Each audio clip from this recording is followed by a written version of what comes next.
Today, we're diving into the story of coalition politics in India. It's complex, it's dynamic, and honestly, it's absolutely essential to understanding how the world's largest democracy really works.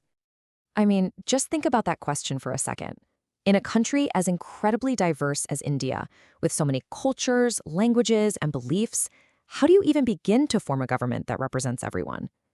Well, for the last few decades, the answer has been through alliances. Okay, so let's get the basic definition down. What is a coalition government? You can think of it as teamwork that's born out of necessity. When an election happens and no single party wins enough seats to form a government on its own, different parties have to team up. They join forces, they share power, and they govern together. That's the core idea we're exploring today. Now, to really get why this age of alliances is so significant, you have to understand the era it replaced. For a long, long time, one party called all the shots. So let's look at how that dominance came to an end. For about 30 years after India became independent, politics was pretty straightforward.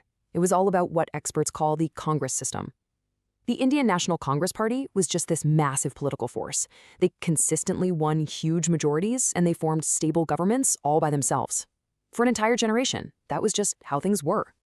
But then, in the mid-1970s, everything changed. It was a huge political drama. First, a high court actually invalidated the prime minister's election. Fearing she'd be removed from power, Indira Gandhi declared a national state of emergency. Civil liberties were suspended. It was a deeply controversial time. And when she finally lifted the emergency and called for new elections, the political world had been turned upside down. And that brings us to this one single year, 1977. This is the moment. If you want to pinpoint when India's coalition era really began at the national level, this is it. It was nothing short of a political earthquake.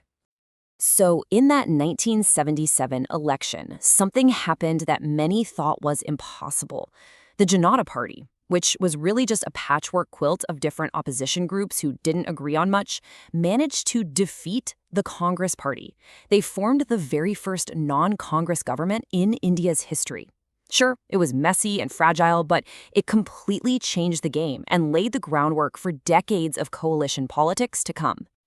So what came next? Well, a long period of experimentation, really. Alliances were forming, they were collapsing. India's entire political system was basically learning and adapting to this brand new reality. So how did this whole era of trial and error actually play out? You can actually break down this political journey into a few distinct phases. You start with that long period of single-party dominance. Then things begin to fragment as powerful new regional parties pop up. That leads into a whole decade of serious instability, which eventually settles down into a more predictable fight between two big alliances. And more recently, we've seen a new phase where one dominant party leads its own coalition. Let's just zoom in on that instability phase because, wow, the 1990s were just chaotic. Governments would form and then fall apart in the blink of an eye. Get this, in the year 1996 alone, India had 3 different prime ministers. That just shows you the incredible turbulence of that decade. It was all about constant political deal-making. But out of all that chaos, something more stable started to emerge. By the 2000s, the system had matured a bit. 2 big alliances, the NDA and the UPA, really came to define politics. And they proved that coalitions could be stable. Both of them actually governed for a full 5-year term, which was a huge deal after the constant churn of the 90s. So we've seen how coalition politics became the new normal. But is it a good way to run a country? Well, that's the tricky part. It's really a double-edged sword, with some very clear benefits and some pretty significant downsides. Here's the fundamental trade-off.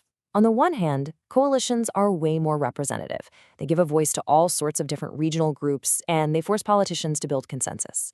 But the flip side of that coin is instability. If just one small party decides to walk away, the whole government can collapse. Leadership can also be weakened because the prime minister has to constantly check in with partners, which can lead to something called policy paralysis. And a really key feature of the system is the rise of what people call regional kingmakers. These are often smaller parties focused on a specific state who suddenly hold the balance of power. Their support becomes absolutely essential to form a majority, and that gives them huge, sometimes disproportionate influence. They can shape the national agenda or demand powerful jobs in the cabinet. And this brings us right back to that challenge of policy paralysis.